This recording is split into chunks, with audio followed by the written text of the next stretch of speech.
Si t'as pas d'énergie, que tu stagnes ou que tu n'arrives pas à perdre du gras malgré que tu manges sainement, c'est très certainement qu'il y a quelques ajustements à faire dans ton alimentation. Donc, dans cette vidéo, je te partage tous les axes que tu vas pouvoir creuser afin de savoir si ton alimentation est réellement optimisée. En plus de ça, reste jusqu'à la fin parce que je te partage une erreur très commune et que j'ai faite pendant des années si tu as tendance à reproduire les recettes que tu vois sur les réseaux. Pour celles qui ne me connaissent pas, moi c'est Alexia, j'aide les femmes à perdre du gras, à reprendre confiance en elles sans compter leurs calories et sans s'interdire d'aliments. Alors ce qu'on va voir aujourd'hui, c'est ce que j'applique avec chacune des filles qui rejoint l'accompagnement parce que pour moi, ces points-là dans l'alimentation, c'est une priorité, que ce soit pour ta santé ou pour ton objectif physique. Dans un premier temps, on va parler de la différence entre manger sainement et manger équilibré. Parce que manger sainement, je suis déjà à peu près sûre que tu le fais déjà.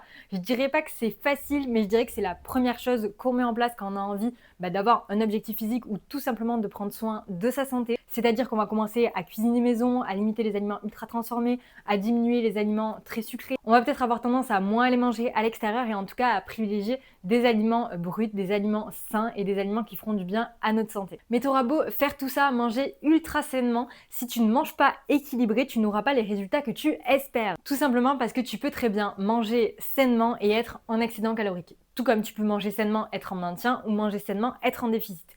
On est d'accord, si tu manges sainement et que tu es en déficit calorique, tu as beaucoup plus de chances de te rapprocher de ton objectif. En revanche, une fois que tu as pris conscience de cette nuance-là, c'est pas parce que tu manges sainement et que tu es en déficit calorique que tu perdras forcément du gras. Parce que si tu n'as pas une alimentation qui est équilibrée, tu risques de perdre du poids plus que du gras et potentiellement de perdre du muscle. Et est-ce qu'on a vraiment envie de perdre du muscle?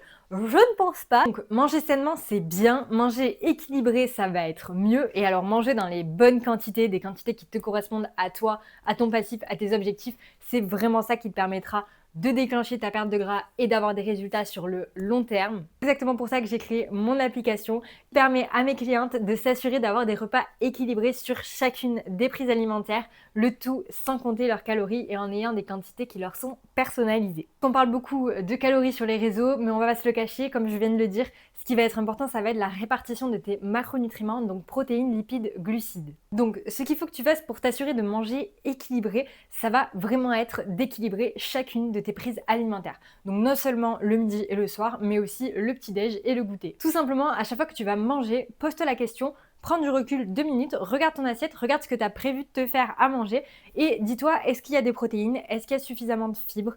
Est-ce qu'il y a des bons lipides? Est-ce qu'il y a quand même des féculents parce que j'ai besoin d'énergie? Et le fait de commencer par t'assurer d'en avoir sur chacune de tes prises alimentaires au-delà de simplement le midi et le soir, en tout cas si tu ne suis pas précisément ce que tu manges, c'est le meilleur moyen de t'assurer d'avoir une journée équilibrée. Si maintenant tu as envie d'aller un peu plus loin et suivre plus précisément quelle répartition des macronutriments te correspond, la méthode que je te conseille, ça va être de calculer ton total calorique nécessaire pour être en léger déficit calorique. Évidemment, on ne parle jamais de déficit calorique drastique, tout simplement parce que ça ne sera pas tenable sur le long terme. Et par conséquent, à partir du moment où ce sera plus tenable, tu reprendras le poids que tu as perdu et c'est absolument pas ce qu'on cherche. Ce que je te conseille du coup, c'est de calculer ton apport calorique avec un léger déficit, puis de te concentrer sur les macronutriments. À commencer par les protéines, où tu peux te situer entre 1,6 et 2,2 g par kilo de poids de corps. Ce que je te conseille, c'est de te placer environ à 1,8 g par kilo de poids de corps. Ensuite, tu peux t'intéresser aux lipides. Je te recommande pas de descendre en dessous de 1 g par kilo de poids de corps. Donc, j'ai pas donné l'exemple pour les protéines, mais je vais le donner pour les lipides parce que c'est assez facile. Mais typiquement, si je pèse 60 kg et que je mange minimum 1 g par kilo de poids de corps, ça veut dire que je mange 60 g de lipides par jour. Et du coup, les apports qui te restera pour atteindre ton léger déficit calorique, ça sera attribué aux glucides. Sachant que tu peux tout à fait varier un petit peu ta répartition lipides-glucides. Certaines personnes vont mieux réagir avec des apports plus élevés en glucides et d'autres vont mieux réagir avec des apports plus élevés en lipides. Donc je te conseille de tester, ça va dépendre aussi du sport que tu pratiques. Typiquement si tu fais du sport d'ultra endurance ou tu fais énormément de cardio, ça peut être intéressant de réfléchir en commençant par calculer tes protéines, puis tes glucides et enfin tes lipides plutôt que les lipides avant les glucides. Bref, t'as compris l'idée. Je tiens quand même à préciser que peu importe ton objectif physique, tous les macronutriments sont essentiels à ta santé. Donc non, je ne te conseille pas de supprimer les lipides, même si c'est le fat dans l'alimentation. Très clairement, ton système hormonal me remerciera. Et encore une fois, effectivement, t'es pas obligé de compter tes apports. Commence déjà par faire en sorte d'équilibrer chacune de tes prises alimentaires et ça sera un très bon début. Et si tu veux t'enlever une charge mentale de savoir exactement ce que tu dois manger en fonction de toi et de tes objectifs, sache que je peux tout à fait te créer un plan personnalisé dans mes accompagnements. Je te laisse le lien dans la description, tu peux m'envoyer un message sur WhatsApp pour qu'on en discute. Donc si tu manges équilibré, c'est très bien, c'est-à-dire si tu as une bonne répartition des glucides, protéines, lipides, ça va te permettre de perdre du gras et d'entamer ta transformation physique. Par contre, tu te doutes bien que 1 gramme de glucides d'un aliment ultra transformé ne sera pas égal à 1 gramme de glucides d'un aliment brut. Et c'est là que manger sainement prend tout son sens parce que ça va te permettre justement d'apporter les bons micronutriments à ton corps. Après, je peux comprendre que tu n'aies pas envie de te prendre la tête à ce niveau-là et ne t'inquiète pas, c'est pas du tout ce que je te demande de faire. T'as pas besoin de suivre exactement ta consommation de telle ou telle vitamine ou de tel ou tel minéraux. L'idée, ça va être tout simplement de faire en sorte de varier ton alimentation, de varier les couleurs des légumes que tu manges, de faire en sorte d'avoir suffisamment de fruits et de légumes dans ton alimentation au quotidien. Grosso modo, de privilégier les aliments bruts aux aliments transformés. Alors voilà, après même si je te dis que t'as pas besoin d'être ultra précis et de suivre tout à la lettre, ça peut quand même être intéressant sur certains points comme par exemple les oméga 3 où on sait que la majorité de la population en manque, de faire un petit point, de prendre un petit peu de recul et de te demander est-ce que j'en consomme suffisamment à travers mon alimentation ou est-ce qu'il serait intéressant de prendre des compléments alimentaires. Alors je précise aussi ici que évidemment c'est ultra important du coup de manger sainement, de manger plutôt des aliments bruts, de limiter les aliments ultra transformés, mais je dis bien limiter les aliments ultra transformés. Évidemment ça ne sera pas le plus pertinent pour ta santé, mais à un moment donné si tu génères beaucoup de frustration autour de certains aliments que tu t'interdis parce que tu les considères comme mauvais pour ta santé ou pour ton objectif physique, tu auras beaucoup plus de chances de craquer par la suite sur ce genre d'aliments plutôt que si tu en consommes occasionnellement et que tu n'en fais pas une fixation. Garde en tête que tu peux tout à fait intégrer ce genre d'aliments dans ton alimentation de façon occasionnelle. C'est pareil, on n'a pas besoin d'être tout ou rien. T'as pas besoin de passer d'une alimentation où tu vas manger énormément d'aliments ultra transformés à une alimentation où tu vas en manger zéro. Tu peux tout à fait manger beaucoup plus sainement qu'avant tout en intégrant quelques plaisirs. Tu auras beaucoup plus de chances de le tenir sur le long terme et par conséquent de créer un mode de vie au global qui sera dans tous les cas mieux que ce que tu faisais avant. Sinon, maintenant je voudrais te rassurer sur le fait que c'est ni compliqué ni ennuyeux. Et je dirais même que c'est beaucoup plus facile que tu le crois. Déjà sur le fait que ce soit ennuyeux de manger sainement, qu'il n'y a pas de goût, qu'il n'y a pas de texture, etc. Je t'arrête tout de suite. Tu peux tout à fait kiffer tes repas, même en mangeant sainement et en mangeant équilibré. N'hésite pas à jouer sur les goûts, les textures, typiquement en variant les modes de cuisson, en utilisant des épices, en faisant des sauces maison. Il y a énormément d'astuces qui peuvent te permettre de pimper tes repas maison et de faire de tes repas équilibrés un kiff parce que non, t'es pas obligé de manger riz, poulet, haricots verts pour atteindre tes objectifs et être en bonne santé. Au-delà de ça, tu peux très bien, et c'est ce que je te recommande et c'est ce que je recommande de faire à mes clientes, adapter tes repas préférés en version un peu plus healthy. Donc, je vais donner quelques exemples dans cette vidéo. Mais typiquement, si tu kiffes te faire des pâtes bolo, à la place de prendre un énorme plat de pâtes avec de la sauce tomate, la moitié d'un steak 15% et une tonne de gruyère, tu vas prendre ton plat et tu vas te dire comment je fais pour le rendre plus équilibré.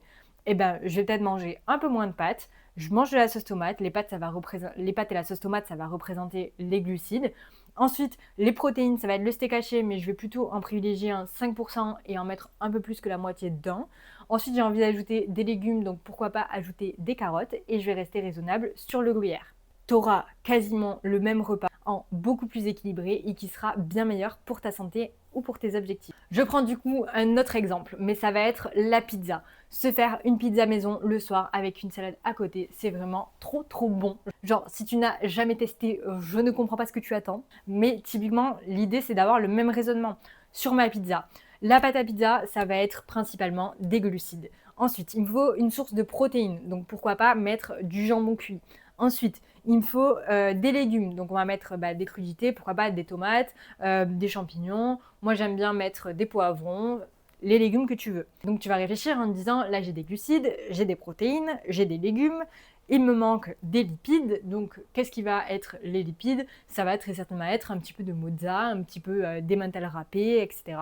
Globalement, tu auras un repas qui sera beaucoup plus équilibré que si tu mangeais une pizza industrielle. Moi, je suis persuadée que tous les plats que tu aimes, ils peuvent tout à fait s'adapter et être équilibrés. Si jamais il y a une recette que tu kiffes et que tu as envie que je te dise comment tu peux l'équilibrer, n'hésite pas à me la mettre en commentaire. Pour finir, je vais te parler d'une erreur que énormément de personnes font et que j'ai fait aussi pendant des années quand je reproduisais les recettes que je voyais sur les réseaux. C'est de ne pas en fait prendre du recul sur la recette qu'on voit et du coup se poser la question de est-ce que cette recette est réellement équilibrée. Garde en tête qu'il y a énormément de recettes healthy sur les réseaux qui vont te paraître saines, qui vont te paraître bonnes pour ton objectif physique, bonnes pour ta perte de gras, mais qui au final seront très peu équilibrées et très souvent très caloriques. Et en soi, c'est pas grave. Comme tu le sais, tout est une question de quantité. Mais si à midi tu te fais la recette que tu as vue sur Insta avec un avocado toast où tu te mets un avocat en entier avec un œuf et que à goûter tu te fais un petit porridge avec du lait végétal, des graines de chia, des graines de sésame, du beurre de cacahuète, des pépites de chocolat, tu te doutes que sur ta journée tu auras potentiellement très peu de protéines, beaucoup de lipides, et même si les lipides sont importants, ça va chiffrer rapidement en calories, et par conséquent, tu risques de ne plus être en déficit calorique. Et en soi, j'ai absolument rien contre les recettes qu'on voit sur les réseaux, j'en fais aussi beaucoup, et d'ailleurs, si tu n'es pas abonné, je ne sais pas ce que tu attends. Mais c'est plutôt à toi de juger du coup si cette recette peut être intégrée dans ta journée, comment potentiellement adapter ta recette pour en faire quelque chose d'un peu plus équilibré, ou alors comment adapter ta journée pour intégrer cette recette dans ton quotidien. Par exemple, tu as vu la recette d'un banana bread qui va très certainement être assez pauvre en protéines, assez riche en lipides et très certainement très bon. Mais ça sera un goûter qui te sera vendu comme sain, comme idéal pour ta perte de gras. Et bien en fait, ça sera à toi de te dire, ok, dans ce banana bread, quand je regarde la recette, je pense que les apports en protéines sont assez faibles. Donc ce que je vais faire, c'est que je vais me prendre une tranche et je vais l'accompagner avec un fromage blanc par exemple, à goûter. Et ça sera une collation qui sera beaucoup plus équilibrée que ce qu'elle serait de base. Et encore une fois, si tu n'arrives pas à avoir les résultats que tu espères, malgré que tu manges sainement, malgré que tu as l'impression de manger équilibré, le problème vient très certainement des quantités de ce que tu manges. Parce que tu auras beau manger sainement, tu auras beau manger équilibré, si tu consommes plus de calories que ce que tu en dépenses, tu ne perdras pas du gras. Donc si tu n'as pas un objectif physique précis, perte de poids, prise de masse, etc., tous les conseils que tu as dans cette vidéo peuvent vraiment t'aider à optimiser ton alimentation. Par contre, si tu as un objectif physique, perte de poids, prise de masse, etc., je peux clairement t'aider et c'est essentiel que tu aies une stratégie qui te soit adaptée. Ce que je te propose, c'est que tu m'envoies un message sur WhatsApp, on discute de tes objectifs, de tes problématiques et on voit si je peux t'aider. Bref, si cette vidéo t'a plu, n'hésite pas à liker et à t'abonner pour ne pas rater les prochaines vidéos. Et sur ce, je te fais des bisous ma girl.